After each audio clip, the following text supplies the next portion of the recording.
Hey guys, it's CL, and welcome back to my YouTube channel.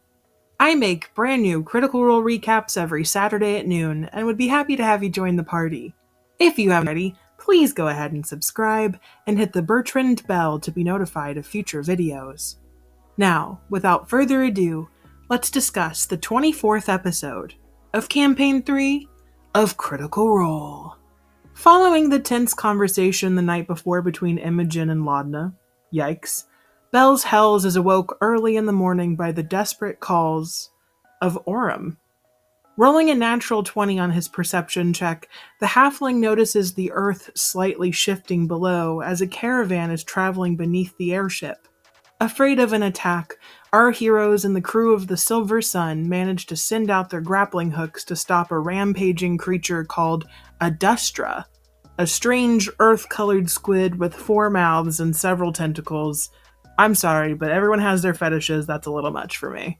Confused because they're usually docile, Bells Hells help the crew seize the creature, and Imogen uses her new Violet Witch vibes to fly down and mind meld with the thing. Fresh-cut grass uses Speak with Animals to reconfirm the information, but the beast has lost its children to potential poachers or threats in the area, and was seeking retribution. Managing to hold on to it long enough that the caravan could make it to safety, they release the beast back to the wild and go down to get a quote-unquote generous tip of fleece, apples, and copper to thank the Hells for their rescue. That night, the Silver Sun docks in the glittery town of Bocerus, led in by the green light of the Todic glow. They're boarded by a group that so-called protect the town called the Gajacondas, folk wearing black scarves and black sun tattoos. They're a bit hesitant at first to welcome the newcomers to town, but Ashton manages to warm them up by name-dropping he's part of the House of Greymore. Okay, we need information on that. And also questions whether the Death Wish is still a thing. Okay, Ashton, you've got a lot of things you're saying, and I have no idea what they mean, so please spill the tea soon. Bells Hells quickly say goodbye to the crew of the Silver Sun and find an inn/strip mall hybrid to stay in for the night.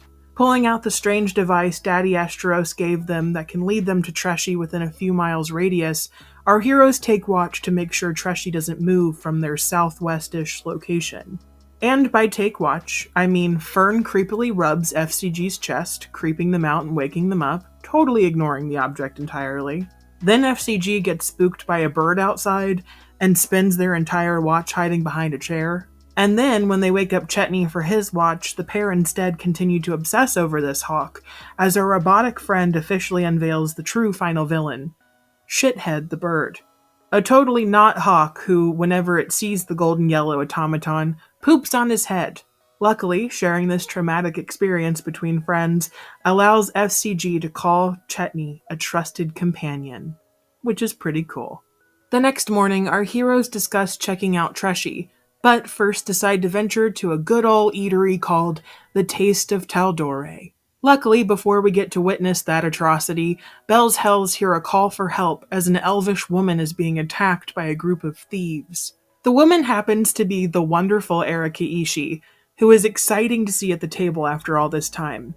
Erika plays an elf with close-cropped, tousled black hair, armor the color of autumn, and an ocean wave tattooed on her arm, the tail and polygonal fractals.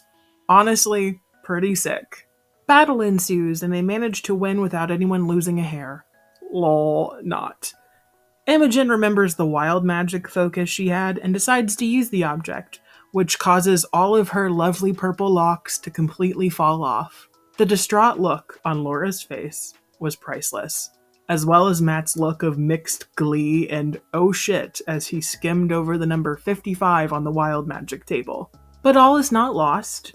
Their new friend Dusk manages to use Imogen's old hair to fashion into a Party City wig a la Fifi O'Hara from Drag Race. Laudna tries to make her feel better by tearing out some of her own hair, and after swiping through the belongings of their opponents, Dusk introduces herself to the group as someone who lives in the twilight, or in between twilight, or whatever. Not quite knowing what's real, the elf takes her name from the Feywild that she fell in love with, speaking of a beautiful glen. However, Fern misses out on this because she made me die from laughter. After combat was over, the druid snuck off to a nearby tent where she meets an older woman that Fern names Darlene Dandy. Let me tell you something about Darlene.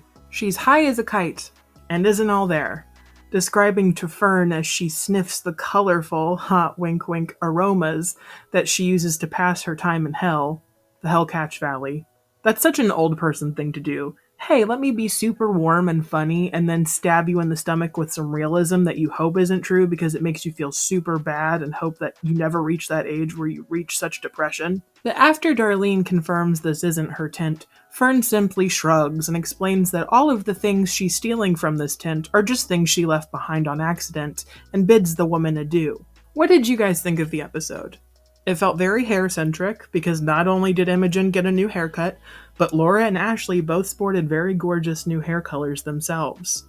Speaking of cool hair, are you excited to have another guest at the table?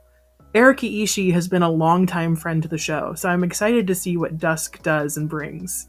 What do you think about this Glen she saw? Is it the same Glen that Fern's from in the Feywild? Does Glenn, the leather worker that Laudna totally didn't date, only stole from to survive, does he live there too? Let me know in the comments below. Also, thoughts on Chetney trying to be too cool for his britches and change his name to Wolfgun? Who do we think stole the Dustra babies that caused the parent to go into a murderous rage? Don't forget, there's no episodes of Critical Role the next 4 weeks. I'll see you for the premiere of Exandria Unlimited: The Calamity. I'm super excited. Please leave a like and don't forget to subscribe. Also check out my music. I have an album called Scorpio out now, and I hope you'll give it a listen. Thank you so much for watching. Stay safe out there. Good day, my friends.